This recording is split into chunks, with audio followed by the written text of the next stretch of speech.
Pregnancy ടൈമിൽ നമ്മൾ ശ്രദ്ധിക്കേണ്ടത് കാൽഷ്യം, ഈ ഫോളിക് ആസിഡ്, അയൺ അങ്ങനത്തെ ഭക്ഷണങ്ങളാണ്. അപ്പോൾ അങ്ങനത്തെ ഫുഡ്സ് നമ്മൾ ഉൾപ്പെടുത്തുകയാണെങ്കിൽ പാല് അല്ലെങ്കിൽ ചെറിയ ചെറിയ മത്സ്യങ്ങൾ, ചീര, ഇലക്കറികൾ അങ്ങനത്തെയൊക്കെ നമുക്ക് ഉൾപ്പെടുത്താം. സോ എനിക്ക് തോന്നുന്നു ഒരു ഹോൾ ഫുഡായിട്ട് നമ്മുടെ റെഗുലർ പാർട്ട് ഓഫ് ദ ഡയറ്റായിട്ട് ആക്കുന്നതായിരിക്കും നല്ലത്. കുഞ്ഞുങ്ങൾക്ക് ഭക്ഷണം കൊടുക്കാൻ പറ്റുന്ന നല്ല സമയം എപ്പോഴാണ്? അതായത് നമ്മൾ കഴിക്കുന്ന ഭക്ഷണങ്ങൾ അവർക്ക് കൊടുത്തു തുടങ്ങാൻ പറ്റുന്ന നല്ല സമയം, ഒരു ഏജ് ഉണ്ടാവുമല്ലോ.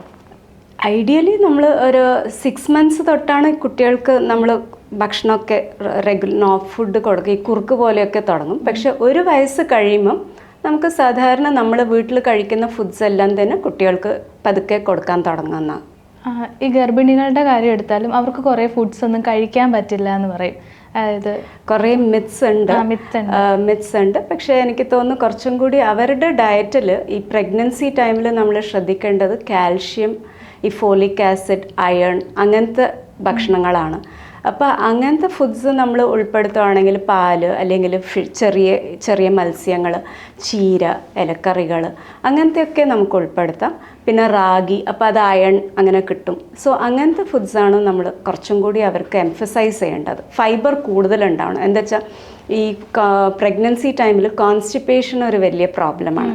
സോ അവർ ഫ്രൂട്ട്സ് ആൻഡ് വെജിറ്റബിൾസ്, അവർക്ക് പിന്നെ വേറൊന്നും പ്രശ്നങ്ങളില്ലാത്തതുകൊണ്ട് നമുക്ക് ധാരാളം ഫ്രൂട്ട്സ് ആൻഡ് വെജിറ്റബിൾസ് ആയിട്ട് എടുക്കാം. ജ്യൂസിനെക്കാട്ടും ഫ്രൂട്ട്സ് ആയിട്ട് കഴിക്കുമ്പം അവർക്ക് കുറച്ചും കൂടി ആ ഫൈബർ ചെല്ലും, ഫ്രൂട്ട്സ് ആൻഡ് വെജിറ്റബിൾസ് ആയിട്ട്. അപ്പം അതായിരിക്കും കുറച്ചും കൂടി ബെറ്റർ അവർക്ക് ആ കോൺസ്റ്റിപ്പേഷൻ ഇഷ്യൂസൊക്കെ ഒന്ന് റിസോൾവ് ചെയ്യാൻ വേണ്ടിയിട്ട്. ഈ നോർമൽ ആളുകൾക്കും ഈ കോൺസ്റ്റിപ്പേഷൻ ഭയങ്കര ബുദ്ധിമുട്ടുകൾ സൃഷ്ടിക്കുന്നുണ്ടല്ലോ. അപ്പോൾ അവർക്കതെങ്ങനെ മരുന്ന് കഴിക്കാതെ ഫുഡിലൂടെ എങ്ങനെ മാറ്റാൻ പറ്റും ഡോക്ടർ? ഞാൻ അതാണ് നേരത്തെ പറഞ്ഞ്, നമ്മുടെ Indian diet, especially south Indian ഡയറ്റിൽ നമ്മൾ ഈ കാർബോഹൈഡ്രേറ്റ് ആണ് കൂടുതൽ ഫോക്കസ് ചെയ്യുന്നത്. നമ്മളുടെ ഡയറ്റിൽ ഈ ഫൈബർ കണ്ടൻറ്റ് വളരെ വളരെ കുറവാണ്. അതിനാണ് ഈ മൈ പ്ലേറ്റ് മെത്തേഡ് വന്നത് തന്നെ. എന്താ വെച്ചാൽ അവിടെയാകുമ്പം ഹാഫ് പ്ലേറ്റ് നമുക്ക് വെജിറ്റബിൾസ് ആകുമ്പം ഈ കോൺസ്റ്റിപ്പേഷൻ ഇഷ്യൂസ് ഡെഫിനറ്റ്ലി നമുക്ക് വരില്ല. ഇപ്പം നമ്മുടെ ഡയറ്റിൽ ആൻഡ് അരിയിൽ പോലും ഇപ്പം നോക്കുകയാണെങ്കിൽ, കേരളത്തിൽ ഇപ്പം നോക്കുകയാണെങ്കിൽ നമ്മൾ ഈ വെള്ള അരിയാണ് ഉപയോഗിക്കുന്നത്. പണ്ട് കുത്തരിയായിരുന്നു ഉപയോഗിച്ചുകൊണ്ടിരുന്നത്. അപ്പോൾ അതിൽ ഫൈബർ ഉണ്ടായിരുന്നു. ഇപ്പം നമ്മൾ വെള്ളരി, ചാക്കരിയൊക്കെയാണ് ഉപയോഗിക്കുന്നത്. ചാക്കരി ഉപയോഗിക്കുമ്പം അതിൽ ഫൈബർ ഇല്ല. സോ ഫൈബർ ഇല്ലാത്തപ്പം definitely it's going to end up in constipation. So തവിടുള്ള ധാന്യങ്ങൾ ഉപയോഗിക്കുക, പിന്നെ ധാരാളം പച്ചക്കറികൾ ഉപയോഗിച്ചാൽ, പിന്നെ നമുക്ക് ഈ സ്പ്രൗട്ട്സ്, ഈ മുളപ്പിച്ച പയറുവർഗ്ഗങ്ങളൊക്കെ ഉപയോഗിക്കുമ്പം തന്നെ നമുക്ക് ഈ കോൺസ്റ്റിപ്പേഷൻ ഇഷ്യൂ സോൾവ് ആണ്, അവിടെ വരില്ല, ഉറപ്പാണ്. So that's how we have to prevent. അപ്പം മരുന്നിൻ്റെ ആവശ്യം വരില്ല അവിടെ. ഫുഡിൽ നിന്ന് തന്നെ നമുക്ക് ഈസിലി മാറ്റാൻ പറ്റുന്നതാണ്. നമ്മളുടെ ഈ ട്രാൻസിഷൻ ഡയറ്റാണ് ഈ കോൺസ്റ്റിപ്പേഷൻ, ഈ ലൈഫ് സ്റ്റൈലിൽ കുറേ വ്യത്യാസം വരുത്തിയത്. കുറേയും കൂടി വെസ്റ്റേണൈസ്ഡ് ഡയറ്റ്, പിന്നെ കുറേ ഓയിലി ഫുഡ് കഴിക്കുമ്പോഴും ഈ കോൺസ്റ്റിപ്പേഷൻ വരും. സോ നമ്മൾ എത്രത്തോളം എണ്ണമെഴുക്കുള്ള ഭക്ഷണങ്ങൾ കുറയ്ക്കുന്നു അത്രയും നമുക്ക് കോൺസ്റ്റിപ്പേഷൻ സോൾവ് ചെയ്യാൻ പറ്റും. പക്ഷേ ഡോക്ടർ, അപ്പോൾ നമ്മൾ ഇതിന് ഈ പറഞ്ഞ ഫുഡുകൾ കഴിക്കുമ്പോൾ ചിലർക്ക് ധാന്യങ്ങൾ വരുമ്പോൾ ഗ്യാസിൻ്റെ പ്രശ്നമുണ്ട്. അതെനിക്ക് തോന്നുന്നു കുറേ ആൾക്കാർക്കുണ്ടെന്ന് തോന്നുന്നു. അപ്പോൾ അത് നമ്മൾ ഗ്യാസിൻ്റെ എന്നല്ല, ചിലപ്പം അവർക്കൊരു ഇൻടോളറൻസ് ആയിരിക്കും. അവരിങ്ങനത്തെ ഒരു അൺപ്രോസസ്ഡ് ഫുഡ്സൊക്കെ കഴിച്ചിട്ട് അവരുടെ നമ്മൾ ഈ ഗട്ട് മൈക്രോബയോട്ട എന്ന് പറയുന്നത് അത് എഫക്റ്റഡ് ആയിരിക്കും. സോ ചിലവർക്ക് ഇപ്പം ഗ്ലൂട്ടൻ സെൻസിറ്റിവിറ്റി ഉണ്ടാവാറുണ്ട്. അപ്പോൾ കഴിച്ച ഉടനെ ഒരു ബ്ലോട്ടിങ് സെൻസേഷൻ പോലെയൊക്കെ, വയറ് വീർത്ത പോലെയൊക്കെ അങ്ങനെ തോന്നാറുണ്ട്. അത് നമ്മൾ ആ ഒരു ഡയറ്റിലേക്ക് മാറുന്നതുകൊണ്ടാണ്. നമ്മൾ സാധാരണ അരിയാഹാരം അല്ലെങ്കിൽ തവിടുള്ള ധാന്യങ്ങൾ കഴിക്കുമ്പം നമുക്ക് ആ പ്രശ്നം സോൾവ്. നമ്മൾ കൂടുതൽ ഈ we are all South Indians അല്ലേ. അപ്പം നമ്മൾ സൗത്ത് ഇന്ത്യൻ ഡയറ്റ് എന്ന് പറയുന്നത് നമ്മളുടെ സ്റ്റേപ്പിൾ ഫുഡ് എന്നുള്ളത് റൈസാണ്. അപ്പം റൈസ്, ഈ തവിടുള്ള അരി തന്നെ കഴിച്ചാൽ മതി, ആ പ്രോബ്ലം സോൾവ് ചെയ്യും. ഗ്ലൂട്ടൻ, വീറ്റ് ബേസ്ഡ് അല്ലെങ്കിൽ ഓട്സ് അങ്ങനത്തെ ഒന്നും കഴിക്കണമെന്നില്ല. അപ്പോൾ റൈസ് തന്നെ കഴിക്കാം, നോ പ്രോബ്ലം. അത് കഴിക്കുമ്പോൾ നമുക്ക് ആ ഒരു ബ്ലോട്ടിങ് സെൻസേഷൻ വരില്ല. ഇൻടോളറൻസ് എന്ന് പറയും, ഫുഡ് ഇൻടോളറൻസ് നമുക്ക് വരാറില്ല.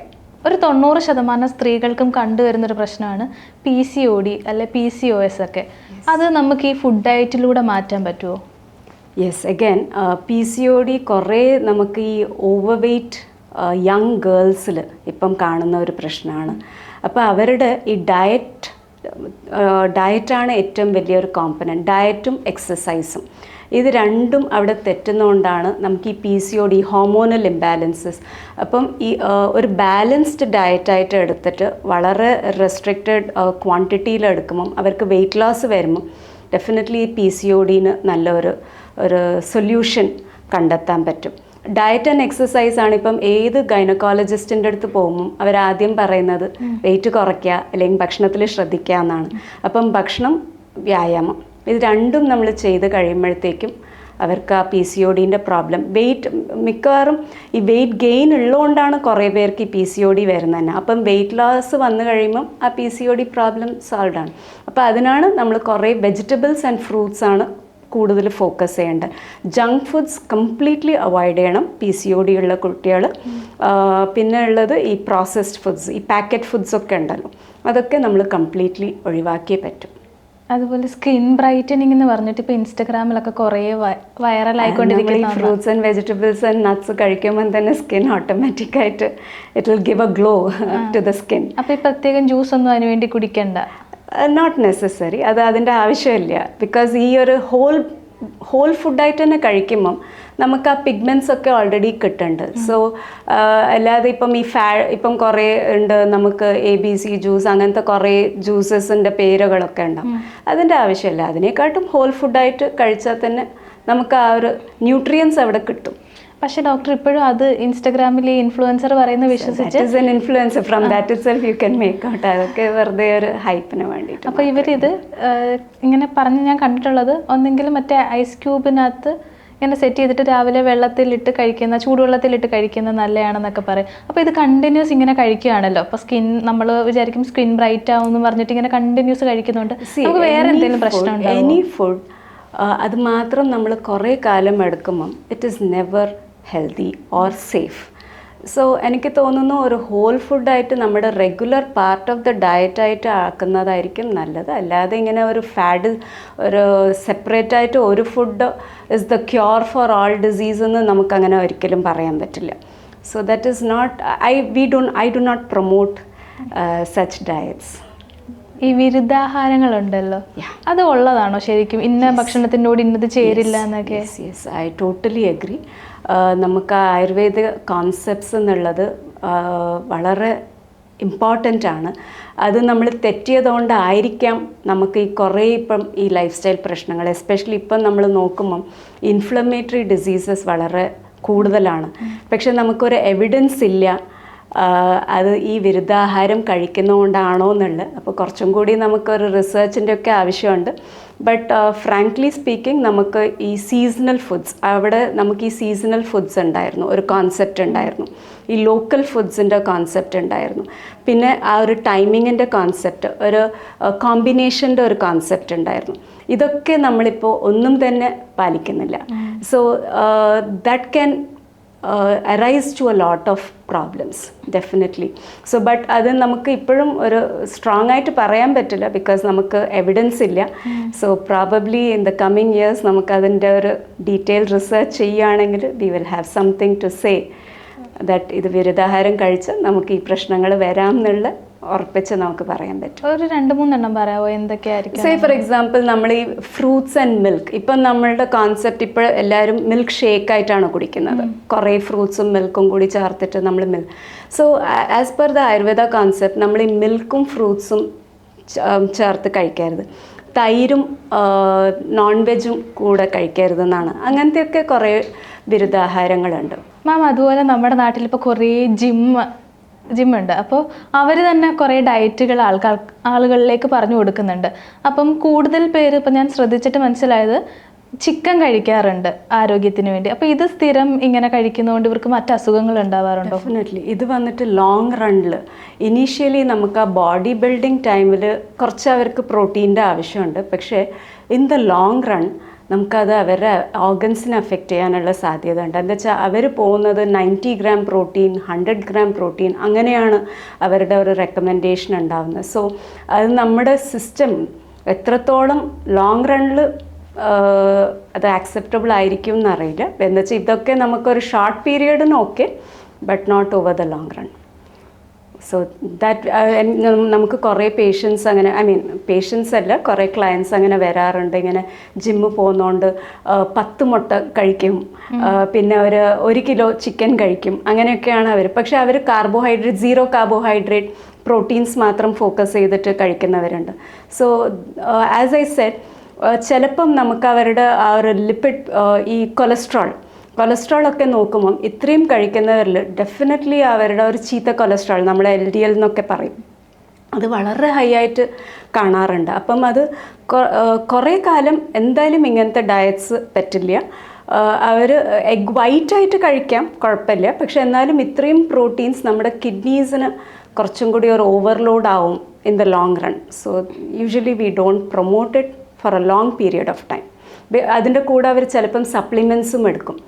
ഈ കുറേ സപ്ലിമെൻറ്റ്സ് ജിമ്മിൽ കൊടുക്കാറുണ്ട്.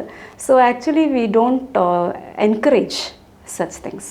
എല്ലാവരും ഈ എഗ് വൈറ്റ് കഴിക്കുന്നത് നല്ലതെന്ന് പറയും. മുട്ടയുടെ മഞ്ഞക്കരുവിന് എന്തെങ്കിലും ഗുണങ്ങളുണ്ടോ? എഗ് വൈറ്റ്, മഞ്ഞയിലാണ് B12 ഉള്ളത്. നമുക്ക് ഒരു ആഴ്ചയിൽ 1-2 ഹോൾ എഗ്ഗായിട്ട് കഴിക്കുന്നതുകൊണ്ട് ഒരു തെറ്റുമില്ല. പക്ഷേ ഈ എല്ലാ ദിവസവും നമുക്ക് 2-3 ഹോൾ എഗ്ഗ് കഴിക്കുന്നതാണ് പ്രശ്നം. മുട്ടയുടെ മഞ്ഞ ശരിക്കും അതിലും ഉണ്ട് കുറച്ച് ന്യൂട്രിയൻസ്. B12 എന്ന് പറയുന്നത് അതിലാണ് ഉള്ളത്. എഗ് വൈറ്റിൽ പ്രോട്ടീൻ മാത്രമേ ഉള്ളൂ, ആൽബുമിൻ എന്നുള്ളതാണ് നമുക്ക് എഗ് വൈറ്റിലുള്ളത്. So whole egg twice or thrice a week, 2 അല്ലെങ്കിൽ 3 ദിവസം ആഴ്ചയിൽ നമുക്ക് ഈവൻ ഷുഗറോ പ്രഷറോ കൊളസ്ട്രോൾ ഉള്ളവർക്ക് പോലും 2-3 മുട്ട ഫുള്ളായിട്ട് കഴിക്കാം. അതിൽ തെറ്റില്ല. നേരത്തെ നമ്മൾ മറ്റേ ജ്യൂസിൻ്റെ കാര്യം ട്രെൻഡിങ് ആണെന്ന് പറഞ്ഞ പോലെ ഇപ്പോൾ വേറൊരെണ്ണമുണ്ട്, ഓവർനൈറ്റ് ഓട്സ്. അതിൽ ഫ്രൂട്ട്സ് ഇടാറുണ്ട്, ചിയ സീഡ്, പംകിൻ സീഡ്, അങ്ങനെ കുറേ പുതിയ പുതിയ സീഡുകളുണ്ട്. അപ്പോൾ ഇതിങ്ങനെ രാത്രി മൊത്തം ഇട്ട് കുതിർത്ത് വെച്ചിട്ട് ഈ രാവിലെ നമ്മൾ ബ്രേക്ക്ഫാസ്റ്റ് ആയിട്ട് കഴിക്കുന്നത് നല്ലതാണോ? അത് ഓരോരാളുടെ ഒരു വിശ്വാസമാണ്.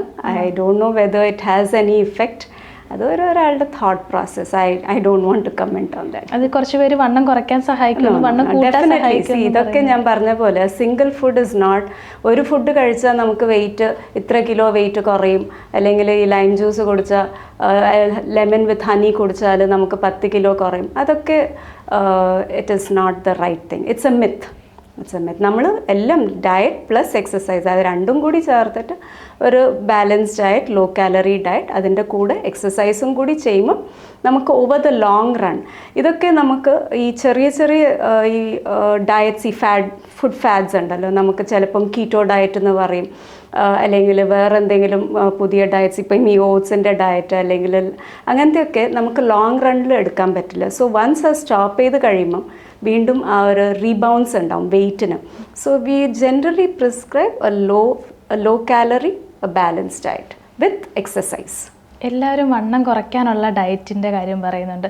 വണ്ണം കൂട്ടാൻ എന്തെങ്കിലും ഡയറ്റ് ഉണ്ടോ പ്രത്യേകം? വണ്ണം കൂട്ടാനുള്ളത് ബാലൻസ്ഡ് ആയിരിക്കണം. പിന്നെ പ്രോട്ടീൻ കുറച്ച് കൂടുതൽ കഴിക്കുക.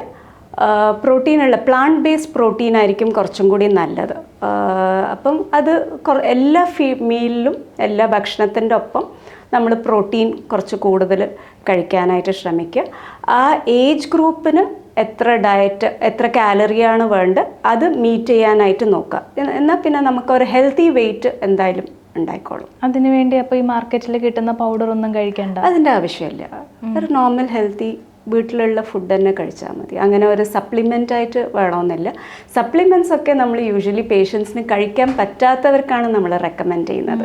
തീരെ ഭക്ഷണം കഴിക്കാൻ പറ്റുന്നില്ല, ടേസ്റ്റ് ഇല്ല, അങ്ങനത്തെ ആൾക്കാർക്ക് നമുക്ക് സപ്ലിമെൻറ്റ്സ് പറയാം. അല്ലാതെ എനിക്ക് തോന്നുന്നു നോർമൽ ആൾക്കാർക്ക് സാധാരണ ഭക്ഷണം തന്നെ മതി. ആ ക്വാണ്ടിറ്റി കുറച്ച് കൂട്ടിയാൽ മതി. That's enough. പ്രത്യേകിച്ച് വേറെ എക്സ്ട്രാ ഒന്നും എടുക്കണ്ട, അതിൻ്റെ ആവശ്യമില്ല. നമ്മുടെ ഹോം ബേസ്ഡ് ഡയറ്റ് തന്നെ ധാരാളം മതി. അപ്പോൾ ഈ അങ്ങനെയുള്ളവരും ഈ ഒരു മുട്ട കഴിച്ചാൽ മതിയോ ഒരു ദിവസം? ഈ പറഞ്ഞ പോലെ എഗ്ഗ് കഴിക്കാം, ഫിഷ് വേണമെങ്കിൽ ഇൻക്ലൂഡ് ചെയ്യാം, പൾസസ് ഇൻക്ലൂഡ് ചെയ്യാം. അത് എല്ലാ ഫീഡിലും എല്ലാ മീലിലും നമുക്കത് ഇൻക്ലൂഡ് ചെയ്യുമ്പോൾ ദർ മൈറ്റ് ബി സം. നമ്മൾ നോർമല് ഈ കോഴിമുട്ട കഴിക്കുന്നതിന് പകരമായിട്ട് കാടമുട്ട കഴിക്കാം. കാടമുട്ട കുറച്ചും കൂടി നല്ലതാണ്. എന്നുവെച്ചാൽ ഇപ്പം ഈ ഇടയ്ക്ക് നമ്മൾ കാണുന്ന കുറേ കോഴിമുട്ട കഴിക്കുമ്പോൾ കുറേ പേർക്ക് ഈ കഫക്കെട്ടിൻ്റെ, എസ്പെഷ്യലി കുട്ടികളിൽ നമ്മൾ കാണുന്ന കഫക്കെട്ടിൻ്റെ പ്രശ്നം വരാറുണ്ട്. സോ അങ്ങനത്തെ കുട്ടികളിൽ നമ്മൾ സാധാരണ കാടമുട്ടയാണ് പറയുന്നത്. So it has some anti allergic properties. അപ്പം കാടയാണ് ഇപ്പം ഞാൻ പോലും പീഡിയാട്രിക് കുട്ടികളെയാണ് കൂടുതൽ കാണുന്നത്. ഞാൻ എപ്പോഴും കാടമുട്ടയാണ് ഞാനായിട്ട് അങ്ങോട്ട് പറയുക ചെയ്യാറ്. സോ കാടമുട്ടയാണ് ഏറ്റവും ബെസ്റ്റ് കുട്ടികൾക്ക്. അപ്പോൾ അത് എത്ര എണ്ണം കഴിക്കണം? കുട്ടികളാകുമ്പം ഒരു 3 എണ്ണമൊക്കെ നമുക്ക് പ്രിസ്ക്രൈബ് ചെയ്യാം. ബിക്കോസ് അത് ഒത്തിരി ചെറുതാണ്. അപ്പം ചെറുതായതുകൊണ്ട് 2 or 3 ഒക്കെ കഴിക്കുന്നതുകൊണ്ട് തെറ്റൊന്നുമില്ല. കുറച്ചുകൂടെ ഹെൽത്തി ആയിട്ടുള്ള വലിയൊരാളാണെങ്കിലോ? 3 ഷുഡ് ബി അഡിക്വറ്റ്. 3 മതി. അത് മതി. കൂടുതലൊന്നും എന്തും അമിതമായാലും പ്രശ്നമാണ്. So it's better to maintain in limited quantities. അപ്പോൾ ഇന്നത്തെ വീഡിയോ നിങ്ങൾക്ക് എല്ലാവർക്കും പ്രയോജനമായി എന്ന് വിശ്വസിക്കുന്നു. നിങ്ങളുടെ സംശയങ്ങൾ താഴെ കമൻറ്റ് ചെയ്യാം.